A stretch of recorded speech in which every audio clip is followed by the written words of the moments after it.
నమస్తే, welcome to Andhra Prabha. నేను Raghunandan.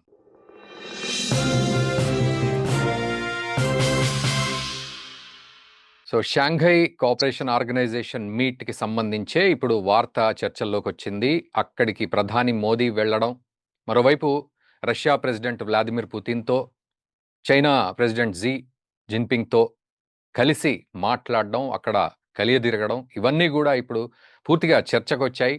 And SCO సమ్మిట్లో వాళ్ళు మాట్లాడుకున్న అంశాల గురించి కూడా చర్చకు రావడం ఒక ఎత్తు అయితే, దీని మీద ఒకవైపు అటు అమెరికా అక్కసు వెళ్ళగక్కుతున్న తరుణం ఒకవైపు అయితే, మరోవైపు America White House trade adviser Peter Navarro తను చేసిన వ్యాఖ్యలు ఇప్పుడు వైరల్గా మారుతున్నాయి, వివాదాస్పదంగా మారుతున్నాయి. ఆయన వ్యాఖ్యలు ఏంటో ఒక్కసారి నేను చదివి వినిపిస్తాను. ఆ తర్వాత మనతో పాటు మామిడి గిరిధర్ గారు ఉన్నారు, అంతర్జాతీయ వ్యవహారాల విశ్లేషకులు. వారిని అడిగి అసలు పీటర్ నవారో ఉపయోగించిన టర్మినాలజీకి అర్థం ఏంటి అనేది ఒకవైపు, మరోవైపు ఎస్సీఓ సమ్మిట్ ఎలా జరిగింది, అందులో భారత్ పాత్ర ఏ విధంగా ఉండింది, ఇవి కూడా మనం అడిగి తెలుసుకుందాం. మామిడి గిరిధర్ గారు నమస్తే అండి, వెల్కమ్ టు ఆంధ్రప్రభ. నమస్తే రఘుజీ, నమస్తే మీకు, మీ ప్రేక్షకులకు అందరికీ నమస్కారాలండి. నమస్కారం సార్. అయితే ఇది డీకోడ్ చేసే ముందు ఒక్కసారి పీటర్ నవారో ఏమన్నారు అనేది నేను ఒక్కసారి చదువుతాను sir. Look, Modi is a great leader. I don't understand why he is getting into bed with Putin and Xi Jinping when he has the biggest democracy in the world. So I would just simply say to the Indian people, please understand what's going on here. You have got Brahmins profiteering at the expense of the Indian people. We need that to stop. Yeah, and we will be watching that closely. He has also called the Russia-Ukraine war Modi's war and India Kremlin's laundromat. ఈ వ్యాఖ్యలు చేశారు sir. ఇందులో India క్రెమ్లిన్స్ laundromat అనేది ఒకటి, plus Brahmins అనే పదం వాడడం అనేది చాలా కన్ఫ్యూజ్ అవుతున్నారు. బ్రాహ్మిన్స్ ఎక్కడి నుంచి వచ్చింది మధ్యలో అని చెప్పి. సో దీన్ని ఎట్లా డీకోడ్ చేయాలి సార్? అసలు ఆ పదానికి అర్థం ఏమిటి, అక్కడ అమెరికాలో ఏం వాడతారు, బ్రాహ్మిన్స్ అనే దాన్ని ఎట్లా వాడతారు, ఇవన్నీ కూడా. రఘుజీ, పీటర్ నవారో ఇచ్చిన స్టేట్మెంట్ అంత లైట్ గా తీసుకోవాలని వీల్లేదు. ఎందుకంటే దేశంలో ఒక విధమైనటువంటి విద్వేషం తీసుకొచ్చేటువంటి దిశగా ఈ ప్రయత్నం చేశాడని మనం అర్థం చేసుకోవాలి. ఎందుకంటే దీంట్లో బ్రాహ్మణ్ అన్న పదం కంటే కూడా కీలకమైంది కదా. నేను మిగతా సెంటెన్స్ మీరు చదివితే మీకు అర్థం అవుతుంది. దాంట్లో ఏమన్నాడంటే, బ్రాహ్మణులు ఈ ఏదైతే మనకు చమురు ఆయిల్ కి సంబంధించినటువంటి దందాలు వాళ్ళు చాలా పైసలు సంపాదించుకుంటున్నారు at the cost of Indians అంటారు. అంటే అర్థమే, బ్రాహ్మణులు ఇండియన్స్ కాదా? అదర్ ఇండియన్స్ అని ఉంటే వేరే విషయం. బ్రాహ్మణులు భారతీయులు కాదు అంటున్నాడు. అంటే మనకు ఇక్కడ ద్రావిడ పార్టీలు కానీ వీళ్ళందరూ ఏదైతే వీళ్ళు బ్రాహ్మణులు వీళ్ళందరూ ఎక్కడి నుంచో వలస వచ్చారు, వీళ్ళందరూ ఆర్యన్ ఇన్వేషన్ థియరీ ఏవైతే ఉన్నాయో దానికి ఫలం చేకూర్చే దిశగా ఈ స్టేట్మెంట్. అంటే ఇప్పుడు రేపు బ్రాహ్మణులకు వ్యతిరేకంగా భయంకరమైనటువంటి ఒక ప్రోగ్రామ్ జరగబోతోంది దేశం. దీని ఆధారం కాంగ్రెస్ కానీ లేదా మనకు డిఎంకే లాంటి వేర్పాటువాద పార్టీలు కానీ దీన్ని ఎక్కడ తీసుకెళ్తే చూద్దాం. ఇంకా దేశంలో ఏం జరిగినా ప్రతిదానికి బ్రాహ్మణులను లింక్ చేసేటువంటి ప్రయత్నం జరగబోతుంది. దానికి నాంది పలికాడు. అంటే మన దేశాన్ని కంప్లీట్ గా దగ్ధం చేయడానికి సిద్ధపడ్డాడు. సో అది దీని వెనకాల ఉన్నటువంటి కుట్ర, భయంకరమైనటువంటి నిజం అర్థం చేసుకోవాలి. రెండు, బ్రాహ్మణులు ఉన్నారు. బ్రాహ్మణులు ఎక్కడున్నారు అసలు సీన్ లో? ఇది చేస్తున్నది ఎవరైతే అంబానీ గ్రూప్స్ ఏదైతే చేస్తున్నారో వాళ్ళు బ్రాహ్మణులు కాదే. మోదీ గారు పంచగట్టుకొని వెళ్తున్నది ఫోటోలో చూపించారు వాళ్ళు. మోదీ గారు పంచగట్టుకొని వెళ్ళినంత వరకు ఆయన బ్రాహ్మణుడు కాదు, ఆయన ఓబీసీ నుంచి వచ్చినటువంటి వ్యక్తి. కాబట్టి ఇవన్నీ కూడా ఏంటంటే కనుక ఆ దేశంలో వాళ్ళకు మన మన సంస్కృతి ఏంటి, మన సమాజం ఎలా ఉంటుందో వాడికి ఎవరికి తెలియదు. కాబట్టి వాళ్ళ దగ్గర అంతే, ఎవరు అధికారంలో ఉంటే వాళ్ళు బ్రాహ్మణులు. కాబట్టి బ్రాహ్మణులే చేస్తారు, ఎవరు చేయరు. ఆల్రెడీ మనకు అమెరికాలో చాలా యూనివర్సిటీస్ లో ఈ యొక్క విద్వేషపూరితమైనటువంటి ఒక ప్రోగ్రామ్ జరుగుతున్నాయి. ఎన్నో రాష్ట్రాలలో ఈ కులానికి సంబంధించి, క్యాస్ట్ కి సంబంధించి చట్టాలు చాలా తీసుకొచ్చారు. సో ఇవి నార్మల్ గా జరుగుతున్నాయి. అంటే కుల వివక్షత వల్లనే దళితులు చాలా కష్టపడుతున్నారు. ఏదో అమెరికా కూడా, అమెరికాలో కూడా కష్టపడుతున్నారు, చట్టాలు తీసుకొచ్చారు. ఇవన్నీ ఎందుకు తీసుకొచ్చారంటే కనుక బై నేచర్ బ్రాహ్మణులు ఇక్కడ బాగా సఫర్ అయిన తర్వాత, ఎస్పెషలీ మనకు తమిళనాడు లాంటి ప్రాంతాల్లో ఇవి రామస్వామి పెరియార్ అనేది అంటారు. అతను ఏం చేశాడంటే ఒక పాము బ్రాహ్మణుడు కనిపిస్తే ముందు బ్రాహ్మణుడు చంపు అన్నాడు. బ్రాహ్మణుల పిలకలు అంజాలు కట్ చేయడం ఇటువంటివి చాలా భయంకరంగా వీళ్ళని హింసలు పెట్టిన తర్వాత వాడు బాగా చదువుకున్న వాడు కాబట్టి అమెరికాకు వెళ్ళి సెట్ అయ్యారు. ఇప్పుడు అమెరికాలో వాళ్ళు ఉన్నటువంటి ఏవే పదవుల్లో ఉన్నారో ఆ పదవుల నుంచి వాళ్ళని తీసేయడానికి మిగతా తెల్ల జాతి వాళ్ళలో ఒక విధమైనటువంటి గిల్ట్ కాన్షియస్ పెట్టడం మొదలుపెట్టారు. మీరు మమ్మల్ని ఎందుకు తీసుకోవట్లేదంటే మేము బ్రాహ్మణులు కాదు కాబట్టి, మేము దళితులం కాబట్టి, లేదా ఇంకేదో కులానికి చెందిన వాళ్ళం కాబట్టి, మా కులం తక్కువ కులం కాబట్టి మాకు మీరు ఉద్యోగాలు ఇవ్వట్లేదు, బ్రాహ్మణులు కాబట్టి వాళ్ళకి ఇస్తున్నారు అన్న ఒక నెరేటివ్ తీసుకొచ్చి. కాబట్టి బ్రాహ్మణులు సింపుల్ గా ఒక కంప్లైంట్ ఇస్తే కనుక వీళ్ళు వీళ్ళు మా సీట్స్ తీసేసుకున్నారు, మాకు రావాల్సిన ఉద్యోగాలు వీళ్ళు తీసుకుంటున్నారు అని కనుక వాళ్ళ అభియోగం వేస్తే కనుక ఆ భయంతో ఆ కంపెనీలు బ్రాహ్మణులు తీసే వీళ్ళు పెట్టుకుంటారు. అది అక్కడ చెప్తున్నటువంటి భయంకరమైన కుట్ర. సో చాలా స్టేట్స్ ఆల్రెడీ దీని మీద రెజల్యూషన్స్ పాస్ చేసేసినాయి, చట్టాలు పాస్ చేసాయి. కాబట్టి అది దీంట్లో ఉన్న మొత్తం కుట్రలో మనం అర్థం చేసుకోవాల్సింది ఏంటంటే, ఒకటి బ్రాహ్మణులు దీని మీద ప్రాఫిట్ సంపాదిస్తున్నారన్నది పచ్చి అబద్ధం. బ్రాహ్మణులు దీంట్లో ఇన్వాల్వ్డే లేదు. నిర్ణయం తీసుకుంది మోదీ గారు. అది వెళ్తున్నది నయారా అన్నటువంటి కంపెనీ, తర్వాత మనకు అంబానీ కంపెనీ, వీళ్ళే లాభపడుతుంది. అలాగే మన ఈవెన్ పబ్లిక్ సెక్టర్ పెట్రోలియం కంపెనీలు కూడా లాభపడుతున్నాయి. కాబట్టి దీంట్లో బ్రాహ్మణులు ఎక్కువ ఉన్నారు. అయితే మాధుగిరిధర్ గారు, సారీ ఫర్ ద ఇంటరప్షన్. అయితే ఇక్కడ ఒక చర్చ జరుగుతోంది. బ్రాహ్మిన్ అంటే ఈ క్యాస్ట్ గురించో సెక్ట్ గురించో కాదు, అది అమెరికన్ లాంగ్వేజ్లో బ్రాహ్మిన్ అంటే elite people, rich people, wealthy people, Harvard యూనివర్సిటీలో చదువుకున్న వ్యక్తి నెవారో ఇలాంటి తప్పు చెయ్యడు. బ్రాహ్మిన్ అంటే ఎలైట్ పీపుల్ గురించి మాట్లాడడం. సో వీళ్ళందరినీ పణంగా పెట్టారు అనేది ఒక వర్షన్ ఇప్పుడు చర్చ నడుస్తోంది. అతన్ని జస్టిఫై చేయడానికి ఇష్టం వచ్చిన నరేషన్ ఇవ్వచ్చు, ఇష్టం వచ్చిన లాజికల్ ఇవ్వచ్చు. కానీ బ్రాహ్మణులు అమెరికా ఇవ్వదు కదా. అమెరికా ఎవరు వీళ్ళు సంపన్నమైన వాళ్ళు, బాగా ధనం ఉన్నటువంటి వాళ్ళు అని చెప్పి అమెరికా నిర్ణయించడానికి ఎవరు బ్రాహ్మణుడని ఈ మన దేశంలో సంస్కృతి నిర్ణయిస్తుంది. విజ్ఞావంతుడు, ప్రజ్ఞావంతుడు, వేదాలు చదువుకున్నటువంటి వ్యక్తి, ఒక గురువుగా ఉన్నటువంటి అర్హత ఉన్నటువంటి వ్యక్తి, సమాజ హితం కోసం పనిచేసేటువంటి దీంట్లో చాలా డెఫినేషన్స్ ఉంది. కాబట్టి అటువంటి అతను బ్రాహ్మణుడు అని చెప్పి మనం నిర్ణయిస్తాం. బ్రాహ్మణుల పదం అమెరికన్ పదం కాదే. ఎవరు బ్రాహ్మణుడు ఎవరు కాదు వాళ్ళు నిర్ణయించారు. ఒకవేళ అలా అన్నారంటే కూడా మరి అట్లాంటప్పుడు ఒక సోకాల్డ్ దళిత జాతి నుంచో లేదా మనకు షెడ్యూల్ క్యాస్ట్, షెడ్యూల్ ట్రైబ్ నుంచి ఉన్నటువంటి హార్వర్డ్ ప్రొఫెసర్స్ లేకుండా పోలేదు.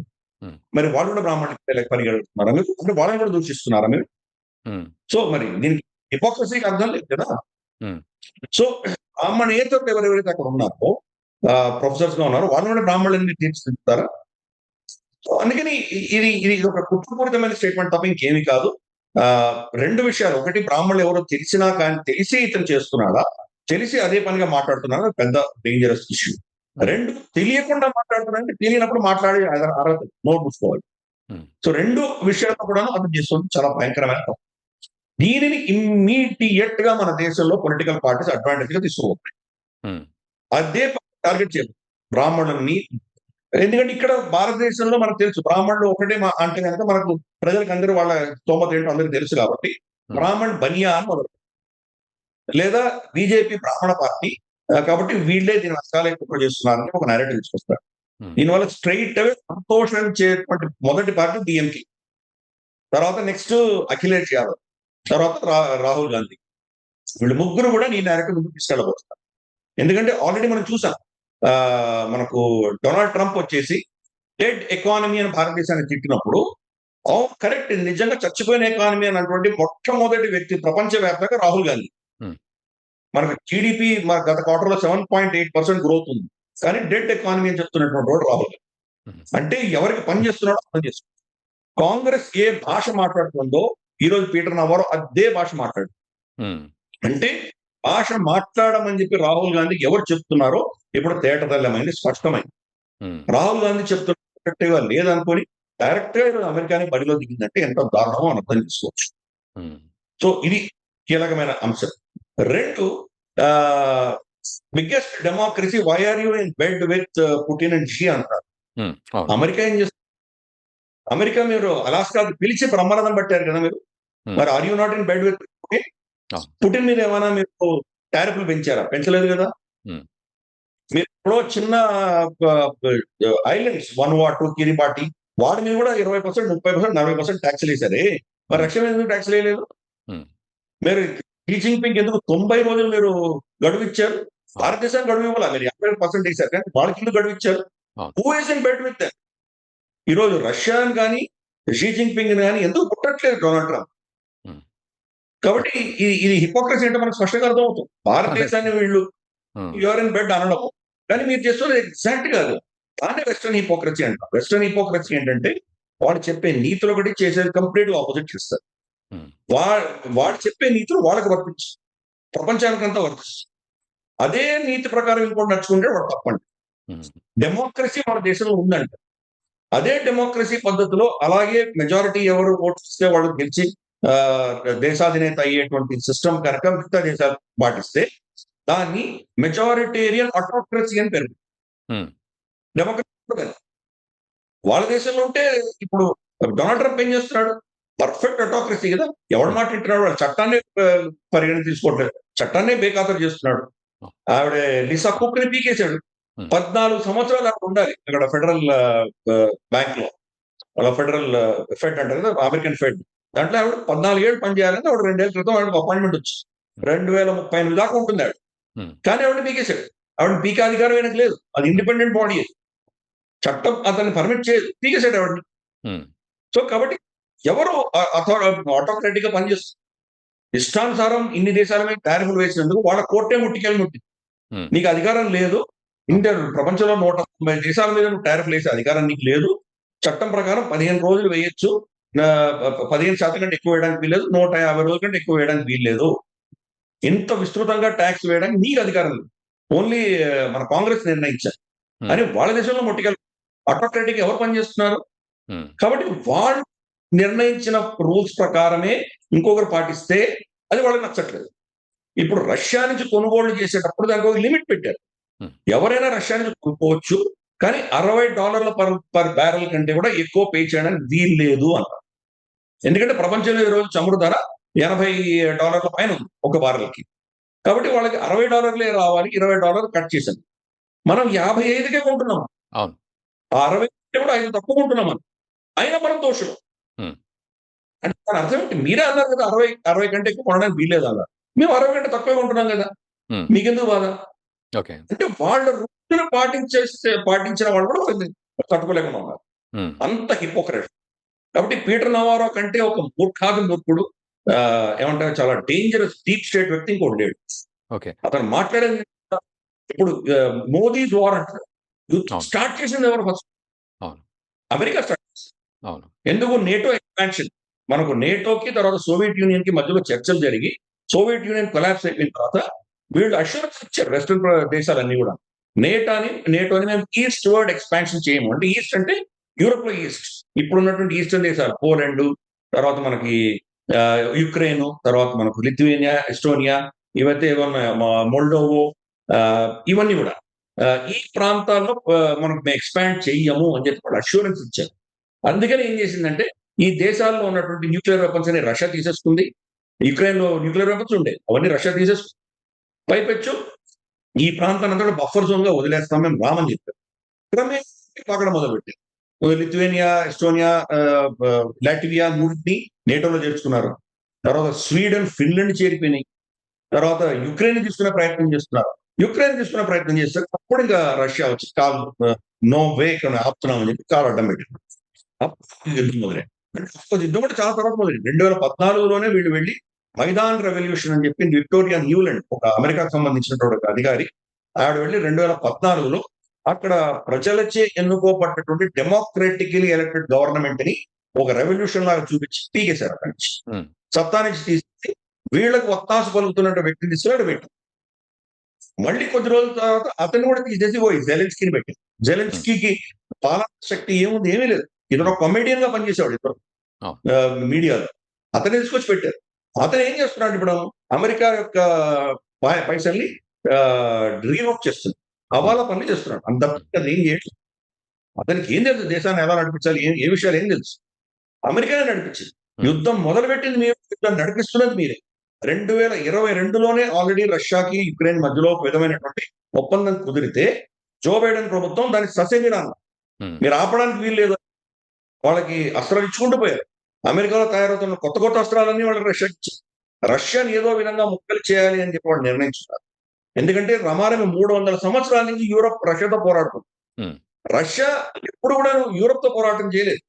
వీళ్ళు ఆప్షన్స్ ఇచ్చారు. ఇన్ఫాక్ట్ హిట్లర్ ఈస్ట్ సైడ్ వస్తున్నాడు, చాలా తప్పు, ఇద్దరు కలిసి యుద్ధం చేద్దామని చెప్పి స్టాలిన్ మనకు విన్స్టన్ చర్చిల్ కి రాస్తే విన్స్టన్ చర్చిల్ ఆలోచన చేశాడు, మనకు ఇద్దరిలో ఎవరు శత్రువు ఎక్కువ, హిట్లర్ శత్రువా లేకపోతే స్టాలిన్ శత్రువా? మన స్టాలిన్ కి వ్యతిరేకంగా హిట్లర్ సపోర్ట్ చేద్దాం అనుకున్నాడు ఫస్ట్. ఎవరు మనకు విన్స్టన్ చర్చిల్.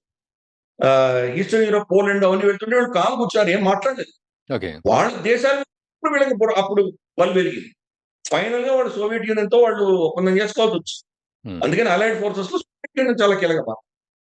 అందుకనే మనకి ఈవెన్ డొనాల్డ్ ట్రంప్ మన ఎలక్షన్ గెలవకంటే ముందర ఆయన ఏమన్నాడంటే, సోవియట్ యూనియన్ ఉంది కాబట్టి మనం రెండో ప్రపంచ యుద్ధం గెలవగలిగాం, సోవియట్ యూనియన్ లాంటి శక్తి లేకపోతే బహుశా మనం గెలిచుండేవాళ్ళం అన్నారు.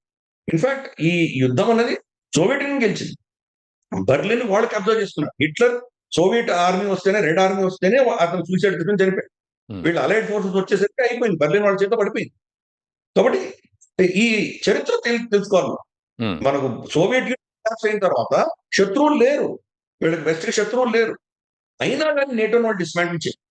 అయినా అమెరికా ఆలోచన ఏంటంటే, ఇంకా మనం ఆపేవారు ఎవరు లేరు, మనం ఇప్పుడు ఏకైక శక్తిగా తయారైంది కాబట్టి మన ఇష్టానుసారం ఏమైనా చేస్తామని చెప్పి నేటోని తీయలేదు. క్రమేపీ ఇదే పనిచేస్తున్నారు, ఈస్టర్న్ ఎక్స్పాన్షన్ చేస్తున్నారు. ఇన్ఫాక్ట్ ఎక్కడ దాకా వెళ్ళారంటే కనుక ఆసియా ఖండంలో కూడా కొంతమంది పార్ట్నర్స్ తీసుకున్నారని బయలుదేరారు. నేటో సౌత్ కొరియా తర్వాత జపాన్ వీళ్ళకి కూడా ఒక యాక్టివ్ పార్ట్నర్స్ గా తీసుకునే ప్రయత్నాలు జరిగింది. నేటో చీఫ్ జపాన్ కూడా వెళ్ళొచ్చిన వృంతాలు, దాని పేరే నార్త్ అట్లాంటిక్ ట్రీటీ ఆర్గనైజేషన్. కానీ ఏషియా ఎక్కడ వచ్చింది? ఏషియా నేటో చేద్దామని, నేటోలో వీళ్ళని కూడా ఏదో విధంగా కలుపుదామన్న ప్రయత్నాలు జరిగినాయి. సో వీళ్ళకి కామన్ శత్రువు కావాలి, శత్రువు లేకపోతే నేటో అవసరం ఏముంది? కాబట్టి కంటిన్యూస్ వాడుకుంటారు, రష్యాని శత్రువుగా చూపిస్తున్నారు, రష్యాకి విరుద్ధంగా ఇవన్నీ చేసుకుంటూ వెళ్ళు. సో మొదలు పెట్టి దాన్ని సస్టైన్ చేస్తుంది అమెరికా, అండ్ అమెరికా మోచేంజీలు తాగేటువంటి యూరోప్. భారతదేశం ఎక్కడి నుంచి వచ్చింది? మోడీస్ వార్ ఎక్కడి నుంచి వచ్చింది? ఈ చరిత్ర అంతా వాళ్ళు కంప్లీట్ గా తుడిచిపెట్టి వాళ్ళ ఇష్టానుసారం వాళ్ళు మాట్లాడుతారు. గతంలో కూడా సద్దాం హుసేన్ వ్యతిరేకంగా అలాగే చెప్పారు, వెపన్స్ ఆఫ్ మాస్ డిస్ట్రక్షన్ అన్నారు. ఎక్కడ ఆధారాలు లేవు, వాళ్ళు చెప్పారు కాబట్టి అందరూ నమ్మాలి, గంగిరెద్దులో ఊపాలి. ఫైనల్ గా ఏం చేశారు? సద్దాం హుసేన్ చంపేశారు. సద్దాం హుసేన్ చంపేసిన తర్వాత మొత్తం దేశం అంతా ఎదిగితే కానీ ఎక్కడ వెపన్స్ లేవు, మాస్ డిస్ట్రక్షన్లు ఏమీ లేవు. ఎవరు వాళ్ళు సందేశం చెప్పారా, మేము తప్పు చేశామని చెప్పి వాళ్ళు క్షమాపణ చెప్పారు ఎవరికైనా? అన్ని అబద్ధాలు చెప్పి వాళ్ళు ఏం చేశారు చేశారు. ముమ్మర్ గదాఫీని అలాగే చేశారు. ముమ్మర్ గదాఫీ చాలా స్పష్టంగా చెప్పారు, నేను మీకు ఒక రక్షణ కవచం లాగా ఉన్నాను, నన్ను తీసేస్తే యూరోప్ కూడా పోతుంది అని చెప్పాడు. ఏమైంది? ఈ రోజు లిబియా అస్థిర పరిస్థితిలో ఉండి, లిబియాలో ప్రభుత్వం లేకుండా ఒక అంతర్కలాలు జరుగుతుంటే లిబియా కోస్ట్ నుంచి లక్షలాది మంది ఈరోజు యూరోప్ లో దూరుతున్నారు. వాళ్ళు బోట్లు వేసుకొని యూరోప్. సో ఆ పాపులేషన్ తట్టుకోలేనటువంటి పరిస్థితి. అక్కడ ప్రభుత్వాలు యాంజెలా మర్కెల్ లాంటి ఒక బుద్ధి లేనటువంటి వ్యక్తి కంప్లీట్ గా వీళ్ళని అలౌ చేసింది. ఈ రోజు రోజు వాళ్ళ పిల్లలు, తెల్లజాతి అమ్మాయిలు బయటకు వచ్చి సెలబ్రేట్ చేయడానికి వస్తున్నారు. ప్రతి న్యూ ఇయర్స్ ఎన్ని రేపులు వింటున్నాము మనం. అది చేస్తున్నది ఇక్కడి నుంచి పెడుతున్నటువంటి ముస్లిం యువకులు. వాళ్ళే పెడతారు, వాళ్ళ స్త్రీలు రారు, స్త్రీలు వెనకాలే ఉంటారు. వాళ్ళ స్త్రీ కావాలి కాబట్టి వాళ్ళ స్త్రీ దొరికితే వదలట్లేదు. సో ఈ రోజు అస్థిర వాతావరణం ఈరోజు యూరోప్ అంతా సృష్టించడానికి కారణం ఈ లెఫ్టిస్ట్ భావజాలం ఉన్నటువంటి వ్యక్తులు, ముమ్మర్ గదాఫీ లాంటి వాడిని తీసేయడం వల్ల వచ్చింది పని కూడా. అండ్ ఇక్కడ క్రెమ్లిన్స్ లాండ్రోమాట్ ఇండియా అంటే మనం వాళ్ళ పాపాలన్నీ కడిగి మనం స్వచ్ఛంగా చేస్తున్నామని అర్థం. లాండ్రోమాట్ అంటే వాళ్ళు చేస్తున్న తప్పిదాలని మనం ఏదో విధంగా దాన్ని మళ్ళీ తెల్లగా చేస్తున్నామని అక్కడ ఉద్దేశం. దాంట్లో అమెరికా కూడా మన దగ్గర నుంచి ఎందుకుంటున్నారు రిఫైన్డ్ ప్రొడక్ట్స్. ఈ రోజు మనం అక్కడి నుంచి తెచ్చుకుంటున్నాం, రష్యా నుంచి రిఫైన్ చేసి పెట్రోల్, డీజిల్, కెరోసిన్ కింద దాన్ని తయారు చేసి దాన్ని ఎవరికి అమ్ముతున్నాము? మళ్ళీ అమెరికాకి అమ్ముతున్నాము, లేదా యూరోప్ వీళ్ళిద్దరికీ అమ్ముతున్నాం మనం. అందుకనే మన జయశంకర్ గారు మాస్కో వెళ్ళినప్పుడు చెప్పారు, కొనకండి, ఎవడు కొనమన్నాడు మా దగ్గర నుంచి. అంటే ఇప్పుడు అమెరికా కొంటుంది కాబట్టి అమెరికా డాలర్లు ఇస్తుంది. అమెరికా మనకు $100 ఇస్తే దాంట్లో $55 మనం ఇక్కడికి రష్యాకి ఇస్తున్నాము, ఇంకొక $15-20 మనకు ఖర్చు అవుతుంది. ఎందుకంటే దాన్ని ప్రాసెసింగ్ చేయడానికి దానికి ఒక $20 అవుతుంది. ఇంకొక $5-6 ట్రాన్స్‌పోర్టేషన్‌కి, ఇన్స్యూరెన్స్‌కి ఇవన్నీ అవుతాయి. సో, మనకు ఒక $5-6 మిగులుతున్నాయి. అంటే ప్రతి ట్రాన్సాక్షన్‌కి $100 వాడు ఇస్తే గనుక $5 మనకు మిగులుతున్నాయి. హ్మ్. మిగతాదంతా మెజారిటీ వ్లాడిమిర్ పుటిన్‌కే అవుతున్నాయి కదా! హ్మ్. అంటే దీని లాండర్మేట్ ఎవరు? అమెరికానే. అమెరికానే. ఈరోజు మనకు అర్థమైంది కదా! ఈరోజు లేటెస్ట్ న్యూస్ వచ్చింది. మనం రష్యన్ ఆయిల్ తీసుకొని దాన్ని ప్రాసెస్ చేసిన తర్వాత కెరోసిన్ మనం యుక్రెయిన్‌కి అమ్ముతున్నాం. యుక్రెయిన్ ఎందుకు కొంటుంది మన దగ్గర మరి? హ్మ్. అంటే యుక్రెయిన్ మన దగ్గర డీ డీజిల్ మన ప ప ఆయిల్. కెరోసిన్ కొనిందంటే గనక ఈ పైసలు రష్యాకి ఇస్తాం. అంటే యుక్రెయిన్ భారతదేశానికి పైసలిచ్చి, ఆ పైసలు రష్యాకి పెట్టి, రష్యా బాంబులు కొని యుక్రెయిన్ మీద ఏస్తోంది. హ్మ్. అంటే తమ మీద తామే బాంబ్ వేసుకోవడానికి పైసలు భారతదేశానికి ఇస్తోంది యుక్రెయిన్ అని అర్థం కదా! హుహు. హ్మ్. ఏమర్థం అమెరికన్ లాజిక్‌లో? హ్మ్. పైపెచ్చు ఒక భారతదేశం మీద మాత్రమే మాట్లాడుతున్నారు. అవును. మిగతా మనకంటే ఎక్కువ ఉన్నటువంటి చైనా చైనా మీద. గురించి ఏం మాట్లాడలేదు. అవును. చైనా మీద మాట్లాడడానికి వీళ్ళకు దమ్ములు లేవు.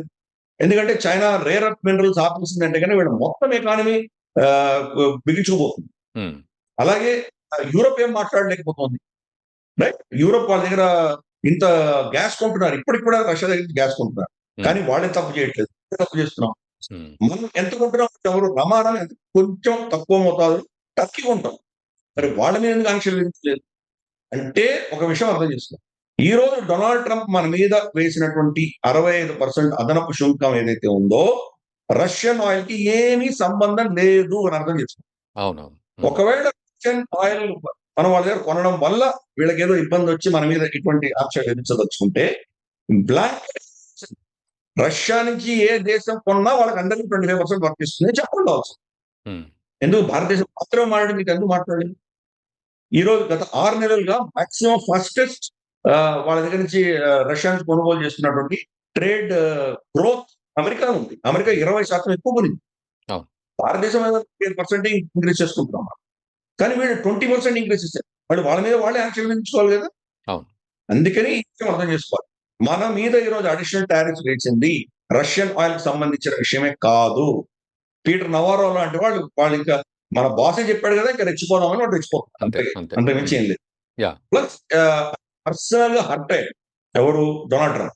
హ్మ్. ఆయన అహంకారం దెబ్బతినింది కాబట్టి ఏదో విధంగా మోదీని, భారతదేశాన్ని కించపరచాలి, వీళ్ళని అవమానించాలి కంకణం కట్టుకున్నాడు. హ్మ్. అందుకని ఇటువంటి పిచ్చి కూతలన్నీ మనం వింటున్నాం. ఓకే. కానీ మన దగ్గర చాలా ఇబ్బంది. మనకు అంతర్గతంగా మన అపోజిషన్, ఎన్‌జీఓలు ఇక్కడ ఇటువంటి విచ్ఛిన్నకర శక్తులు చాలా ఉన్నాయి. వాళ్ళు దాన్ని అడ్వాంటేజ్ తీసుకొని ఇక్కడంతా చాలా విషయాలు చేయబోతున్నారు రాబోయే రోజుల్లో. ఓకే. ఇది మనకున్న ప్రమాదం. కానీ ఓకే. ఆహ్, డొనాల్డ్ ట్రంప్‌ని హ్యాండిల్ చేయడం మోదీ గారు చేసినట్టు ఎవరు చేయలేకపోతున్నారు. హ్మ్. రెండే ఉన్నాయి. ఒకటి ఆయన కాళ్ళ మీద పడిపోయి దాసోహ మరణం. యూరోప్ కానీ, జపాన్, కొరియా, ఇండోనేషియా ఇట్లాంటి చాలా దేశాలు మోకరిల్లిపోయాయి. ఆయన ముందరొచ్చి పడిపోయినాయి డైరెక్ట్‌గా. 2 కెనడా లాంటి దేశాలు ఆయన మీద మళ్ళీ తిరిగి టారిఫ్‌లు వేయడం మొదలుపెట్టారు. హ్మ్. మనకు కెనడా గాని, లేదా మనకు బ్రెజిల్ గాని, లేదా మనం చూస్తే గనక చైనా వాళ్ళు రేర్ ఎర్త్ మినరల్స్ ఆపేయడం ఇటువంటి యాక్షన్స్ తీసుకున్నారు. అవును. మనం ఏం యాక్షన్ తీసుకోలేదు. హ్మ్. అతని ముందర ఒకరిల్లలేదు. ప్లస్ అతని మీద మనం ఏం ఆంక్షలు గాని, అడిషనల్ టారిఫ్స్ గాని ఇగ్నోర్ చేసేసాం కంప్లీట్‌గా. అసలు ఆ వ్యక్తి ఉన్నట్టు మనం పట్టించుకోలేదు. హ్మ్. 4 సార్లు మోదీకి ఫోన్ చేసినా మోదీ గారు ఫోన్ ఎత్తలేదు. ఫోన్ చేస్తే ఒకవేళ ఫోన్ ఎత్తితే ఏమవుతుందని పరిణామం? మళ్ళీ రేపు పొద్దున ఎందుకంటే వాళ్ళిద్దరి మధ్యలో ఏం జరిగిందో బయటకి తెలీదు కదా! పబ్లిక్ కాదు కదా! అవునవును. రేపటి రోజు మళ్ళీ ట్వీట్ చేయొచ్చు. నేను మోదీని బెదిరించేసాను. అయిపోయింది. మోదీ లొంగిపోయాడు. అవును. ఇంకా రష్యా నుంచి కొనడు. మన ఏదైనా దగ్గర చెప్పే నుంచి అవకాశం కొంటాడు. ఉంది. చెప్తాడు. మనకు హ్మ్. $100 బిలియన్ మన దేశంలో ఇన్వెస్ట్ చేస్తానని ప్రామిస్ చేశాడు నాకు. So, make America great again.